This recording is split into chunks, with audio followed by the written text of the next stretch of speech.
How Beautiful by Antonella Capetti. Once there was a caterpillar. He was happy on his leaf. Actually, leaves. There were lots. Every day he'd sleep, eat, and crawl around, and sleep some more. It was a good, simple life. He never questioned anything. Until one day, while he was rambling from leaf to leaf, he was suddenly lifted off the ground. He was hanging by a twig. He knew twigs well, very well. Leaves were often attached to them. But this twig didn't have any leaves and was moving higher very quickly. The caterpillar looked up. An unknown thing was standing in front of him. It had a strange smell, unlike the usual scent of forest, moss, and wet soil. "You're so beautiful," the unknown thing said.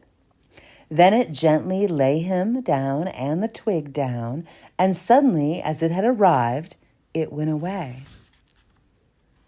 Beautiful. Nobody had ever told the caterpillar he was beautiful before. But what does beautiful mean, he wondered. He asked a bear who padded by.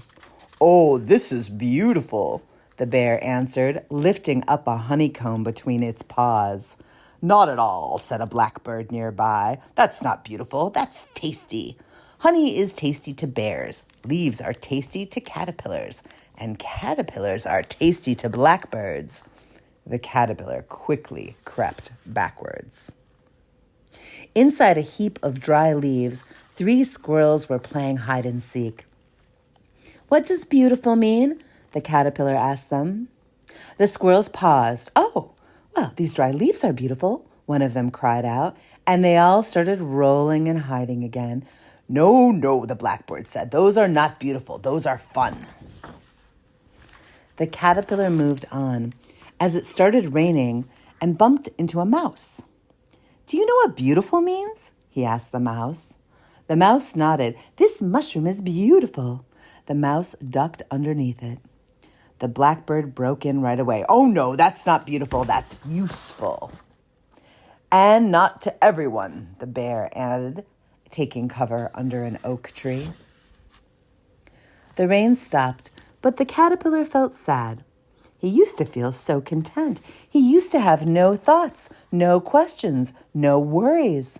Now all he wanted was to find out what beautiful meant.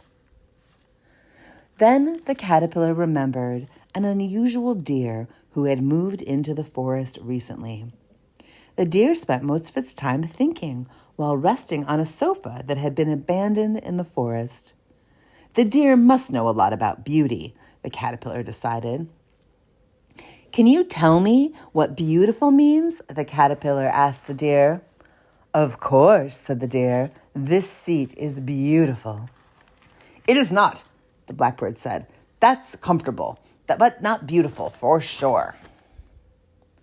The deer hadn't been able to help after all, and the caterpillar felt tired now.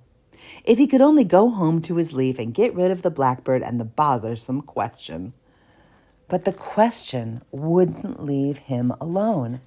All he could do was keep asking and hope for the right answer.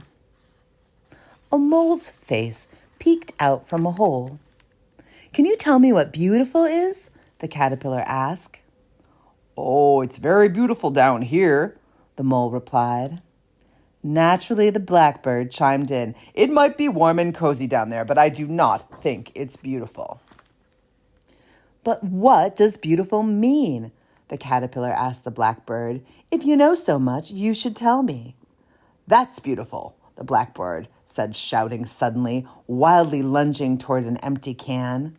"How silly," the other animals exclaimed. "That's not beautiful, that's shiny."